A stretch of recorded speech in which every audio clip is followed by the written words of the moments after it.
But let me ask about your sense of within the Israeli political space right now, not only with the trauma that still exists very much in the country because of October 7th, but just within the nature of the Israeli governing coalition that exists at the moment for the last 2 years almost. What is possible in that coalition? Is it possible to make the kind of concessions, the kind of compromises that would be necessary to advance some kind of a political resolution of the Israeli-Palestinian conflict? By the way, I should say that the last time I was in Israel, just a couple of months ago, I was hearing people who were more on the right politically talking about a two-entity solution, not a two-state solution. So, which actually seemed to be kind of encouraging. At least it was something, instead of just sort of ignoring the issue, at least some other way of dealing with it. But frankly, analyze where we are politically in Israel. Can we actually move in that direction?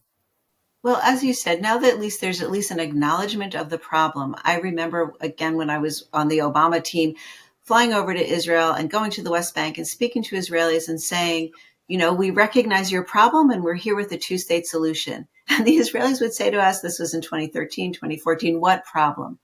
On the other hand, we would speak to Palestinians in the West Bank and say, well, we're here. We recognize your problem. We're here with a two-state solution. And they would say, what two states? We want one state. Why should we live in this rocky outcropping West Bank territory when the beaches of Haifa and Jaffa are beautiful? So I think that at least for both sides, there's some recognition of the disconnect. And I think an important lesson for Americans and diplomats in general is to do more listening and less talking and serving up solutions. It really has to be organic from the region itself. I think the problem won't be solved by outsiders. We can help facilitate, but they really do have to come up with their own kind of solutions. I don't think we're going to be able to have any kind of movement, though, until the hostages come home. I had a long briefing with various kind of military intelligence, senior officials in Israel, and they can talk about, Iran is a threat, Gaza is a problem. But if you ask them, what's keeping you up at night from a strategic point of view? Now, maybe 10 years ago, I had these conversations and military and strategic planners in Israel would say it was the precision guided missiles of Hezbollah aimed at our population centers. That was the kind of answer you heard 10 years ago. Today, it's fascinating and so different. What they'll say is, until we bring our hostages home, we can't look our people in the eyes. We can't look our fellow countrymen, our Israelis, and say that we stand for a safe haven. I mean, look, we just had a Holocaust Memorial Day, and you had Gaza hostages standing with Holocaust survivors. Until Israel can prove, until the military can prove to their people that we're post-Holocaust, truly, then I don't think they can think about peace and concessions. Well, this raises an interesting question and a dilemma that I know the Israeli public faces and the Israeli government obviously faces as well. This question of, are we able to come to a point where Hamas is sufficiently disempowered and eliminated as a threat to Israel, but also, frankly, to the Palestinians in Gaza and to the possibility of advancing Israeli-Palestinian peace, and at the same time get all of the hostages back home, knowing that depriving Hamas of the leverage that exists because they're holding on to hostages would lead them to be exposed and be vulnerable.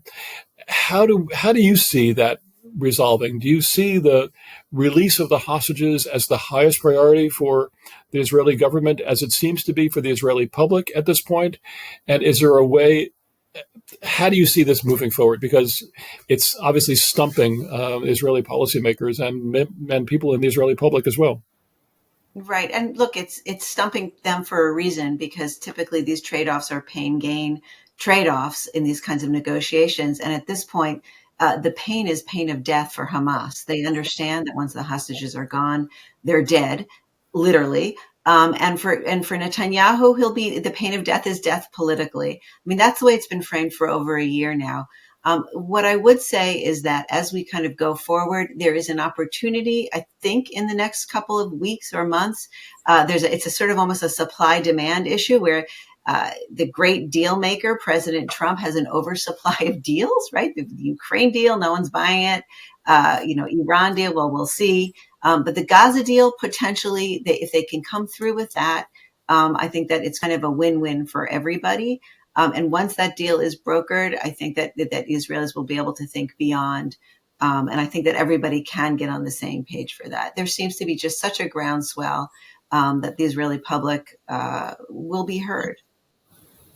Let's go back to when Prime Minister Netanyahu was visiting the White House, and the president unveiled, seemingly before everyone's eyes for the first time, his plan for basically taking over Gaza and turning it into a Riviera on the Eastern Mediterranean. And there was a lot of joking about that, but there was obviously some serious aspects of it that really needed to be looked at. The idea that can you really rebuild an area that has been so significantly damaged and destroyed with such suffering over the last year and a half while people are still living there? If this is really a construction site, does it make sense to do it while people are there? Maybe they could be moved out.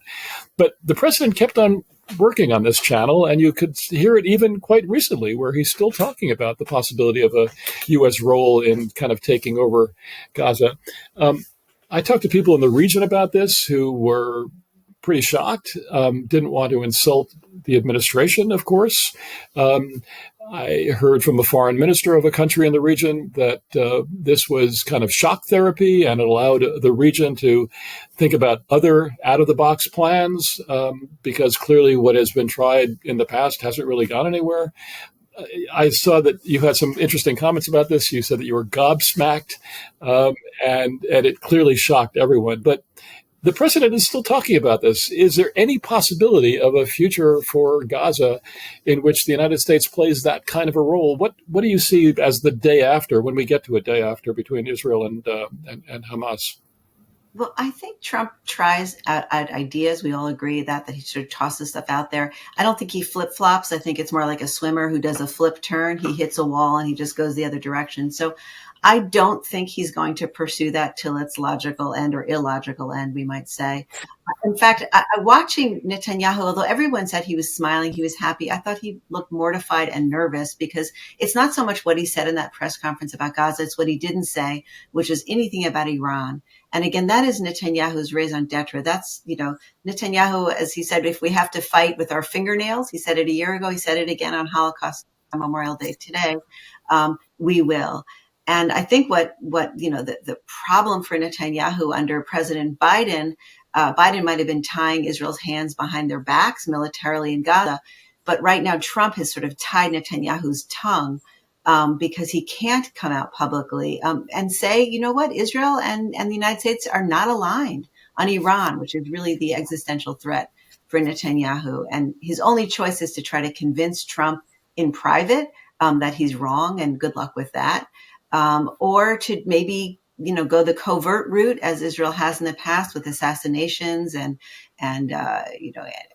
sort of immobilizing whatever they can do, Stuxnet or other kind of viral attacks on Iran's nuclear program. So I know that Gaza was a big kind of created a lot of attention and jokes, and yes, I was gobsmacked, but I think it might have just been a kind of diversion.